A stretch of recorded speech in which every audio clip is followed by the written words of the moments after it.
voices from the leadership in development. And of course, we do have a very distinguished panel before you. But first, let me introduce myself. My name is Juma Mwapacha. I'm the immediate former Secretary General of the East African Community, but I've also served my country, Tanzania, as ambassador to France, and I think you'll read the rest of my bio in the conference booklet, which you have. But let me introduce you to the panel before I say one or two words. We do have before you, first of all, Rebecca Greenspan. Rebecca is native of Costa Rica. She has been vice president of our country. She now works with the United Nations in the UNDP, where she is the deputy administrator and an under-secretary general of the United Nations. Rebecca took her degree in economics from Costa Rica, but she also did her Masters of Science in economics from a leading British university. I don't know whether Richard Jolie is here. She's an alma mater of the University of Sussex in the United Kingdom. My friend Donald Kaberuka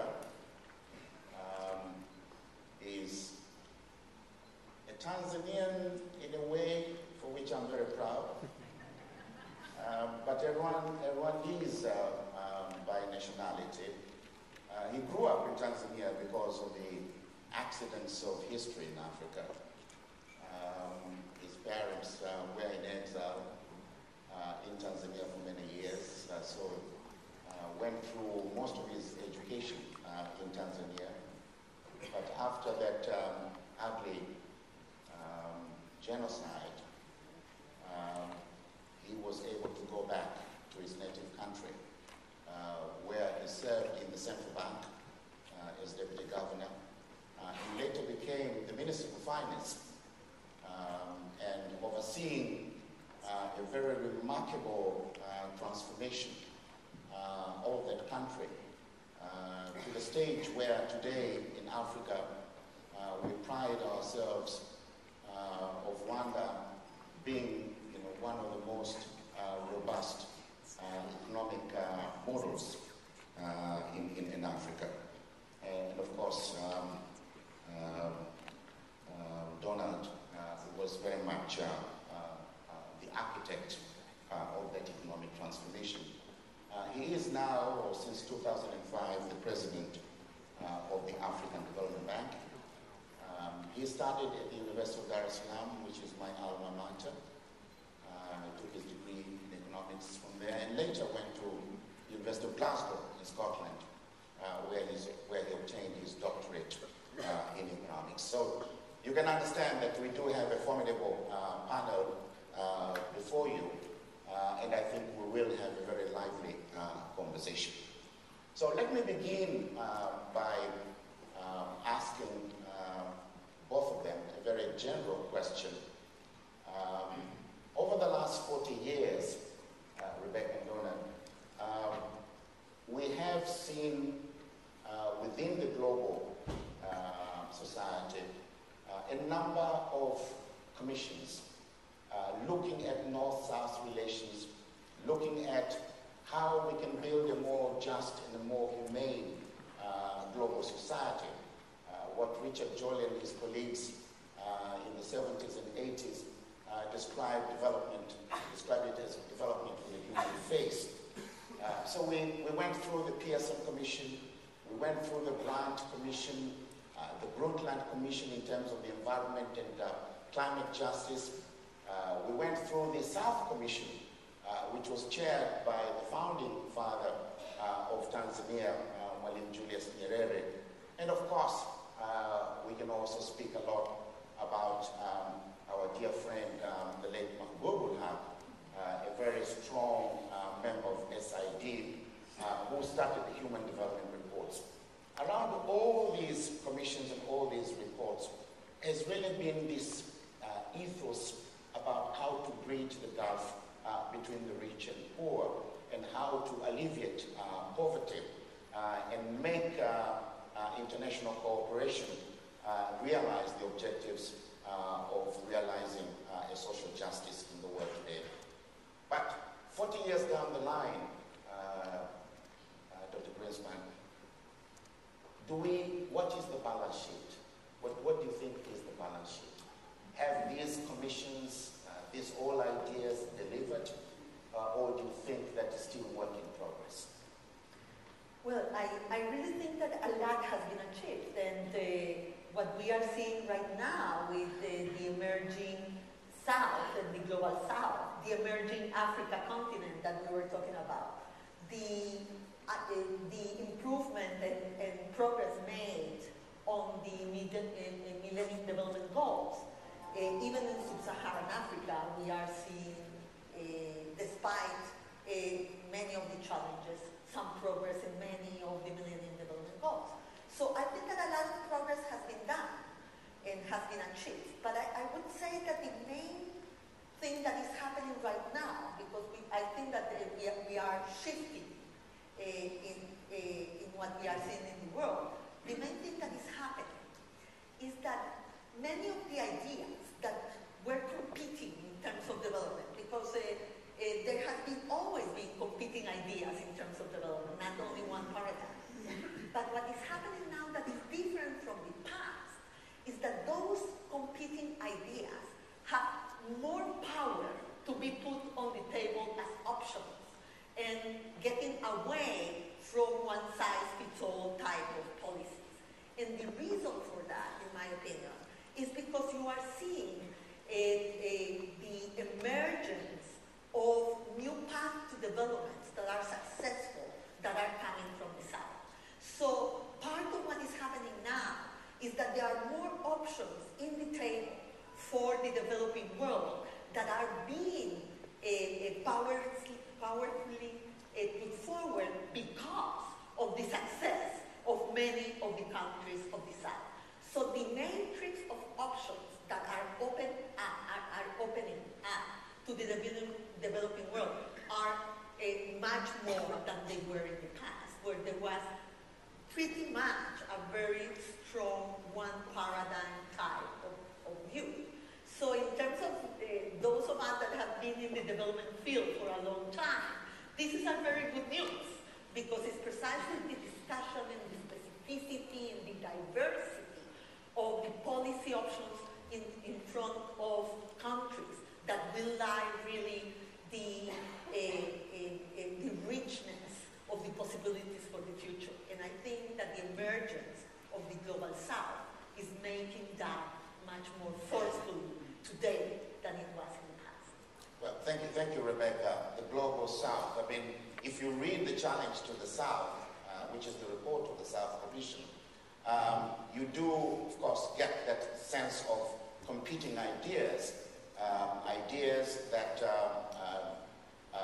are founded on a northern perspective about how to address issues of development in the world, and particularly in the global South, but also ideas from the South itself, you know, about what really can drive economic growth and development. Dr. Kaberuka, what perspective can you offer on this aspect?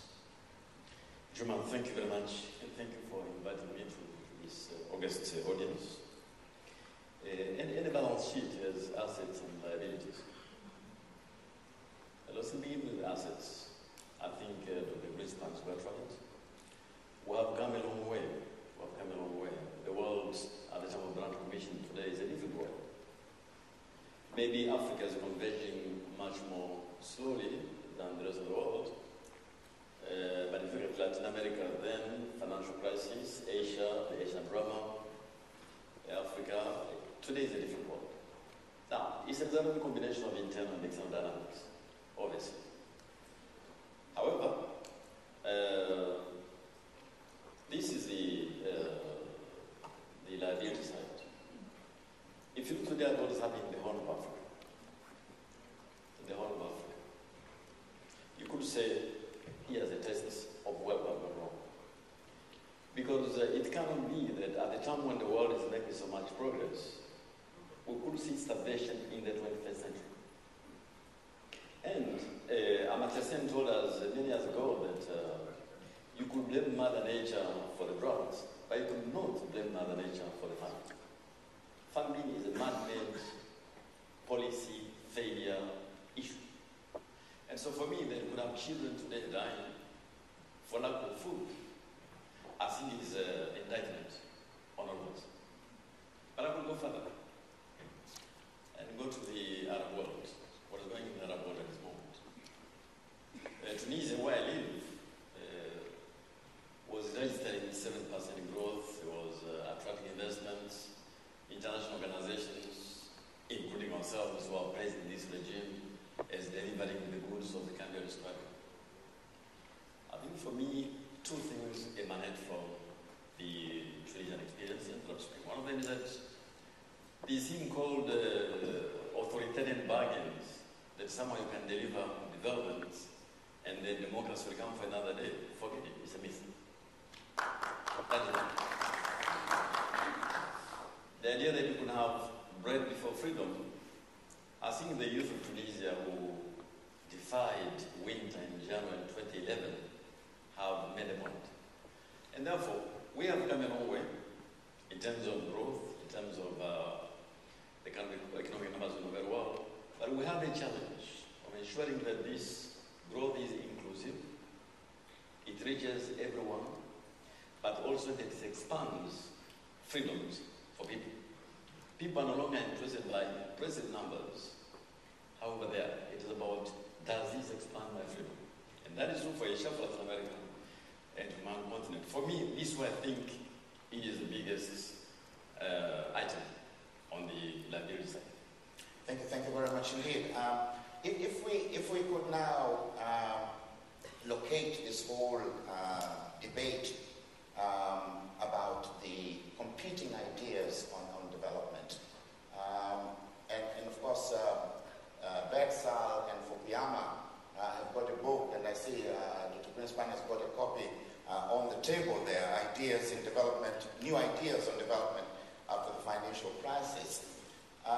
Do you really think that the management and leadership of global economic affairs has undergone such a radical transformation as to bring out these competing ideas? I know as Secretary General of the Eastern Community, whenever I traveled to Europe over the last 2 years, attending various discourses of this nature, there is this feeling in Europe, and I think in the United States as well, that there is a new model of development that has emerged. That the Chinese, for example, in terms of their participation in development in Africa, have taken a different kind of a model from the rest of the world. And you hear rather negative sentiments, about this Chinese model of supporting African development. Would you say that this would constitute one area of competition in terms of what really works best for poor countries? Dr. Greenspan. Yeah, it's an interesting question. I really think that the whole aid space is changing dramatically. First of all, because many of our institutions were built on the north-south paradigm. You receive money from the north and the rich and developed countries to channel them to the south, and at the same time that you channel money, you channel the solutions from the north to the south. And I think that what we are living today is that we don't have anymore this very strong division between donor countries and recipient countries. You have countries that are donors and recipients at the same time, that have developing challenges at the same time, that have important flows of investment going to the other developing part of the world. China is an example, but it's not only China. It's Brazil, and it's India, and it's Turkey, and it's, Korea that has joined now that community.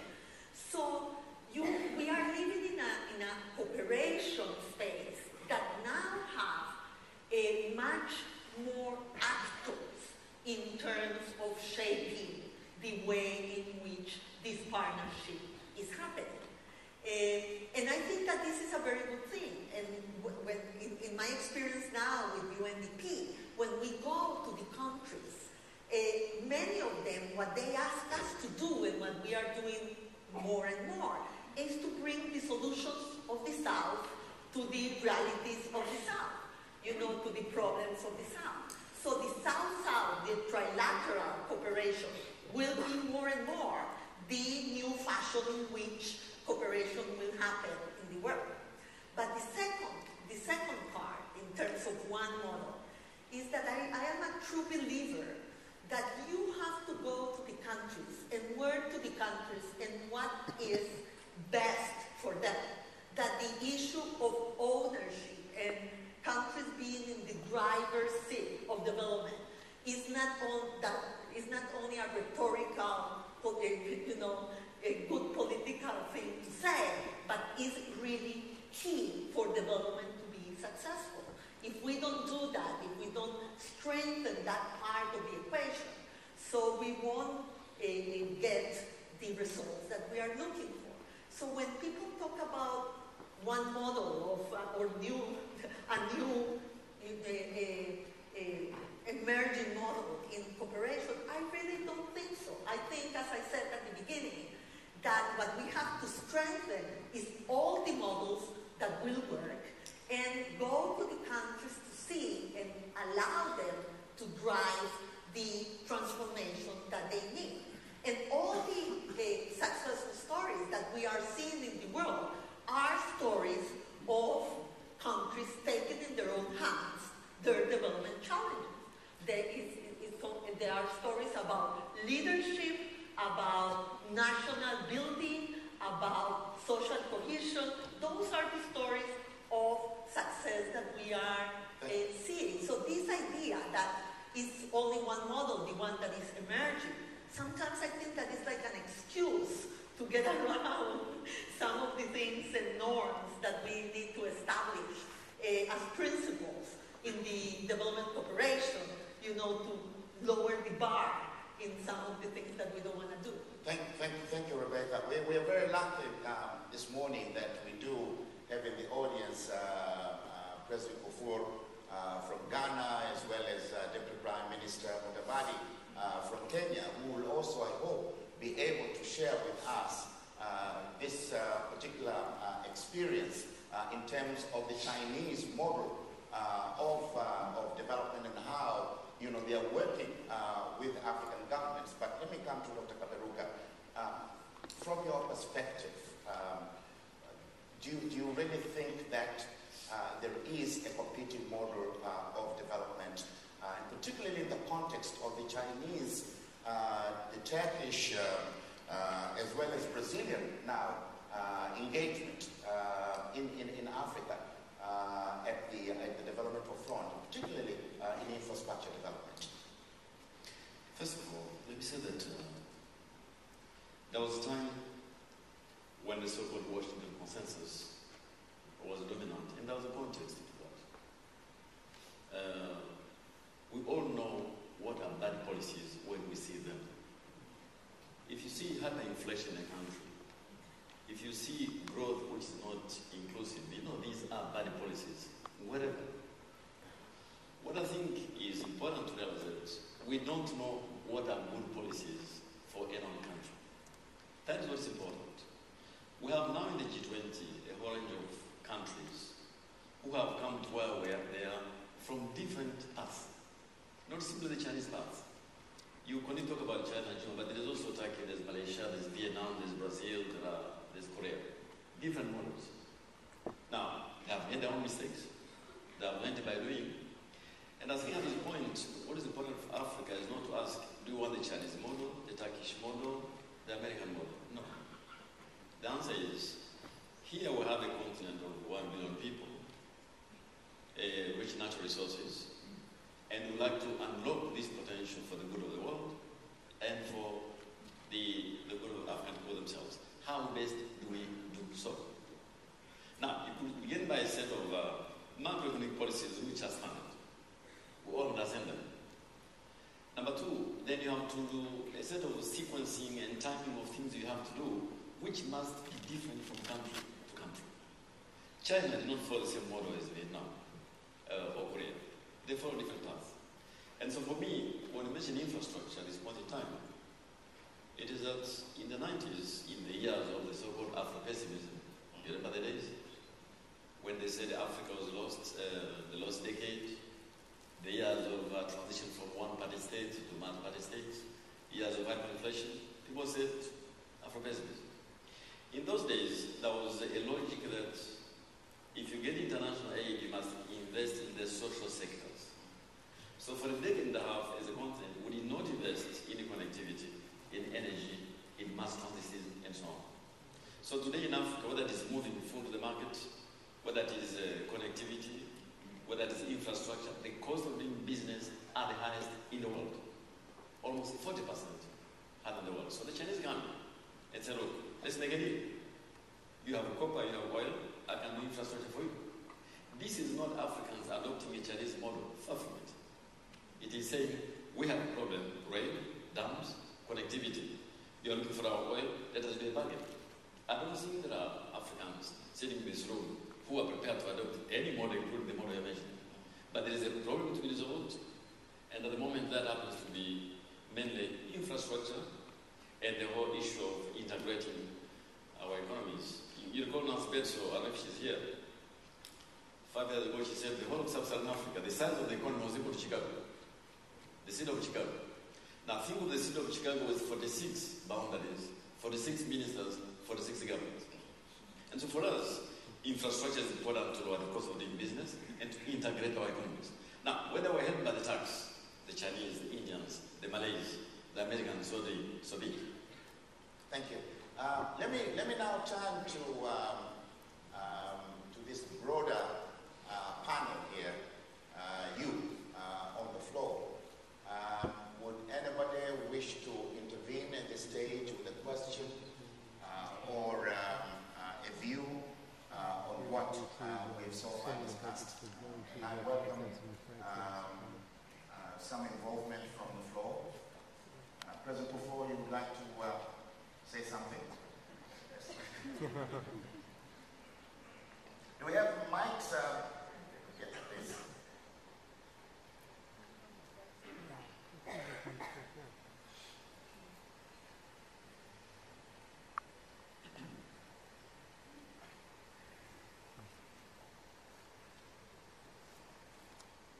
Mr. Chairman, you put me on the spot. But what Dr. Gabrielka said, I thought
about Chinese or Asian engagement with Africa. And I'd like to get your perspectives as to why you think that that nervousness I've detected from Washington and London and Paris. Why do you two panelists think that might be the case, that the West is nervous about Africa's engagement with the East? Thank you, Aidan. Nervousness about Chinese engagement in Africa. I hope that the panelists will be able to respond to that. But can I, Professor Sanjay Reddy, you want to share with us from your perspective, from the Indian perspective, where is Sanjay? Sanjay Reddy?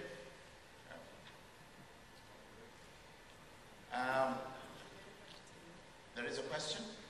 Yes. Yes, please.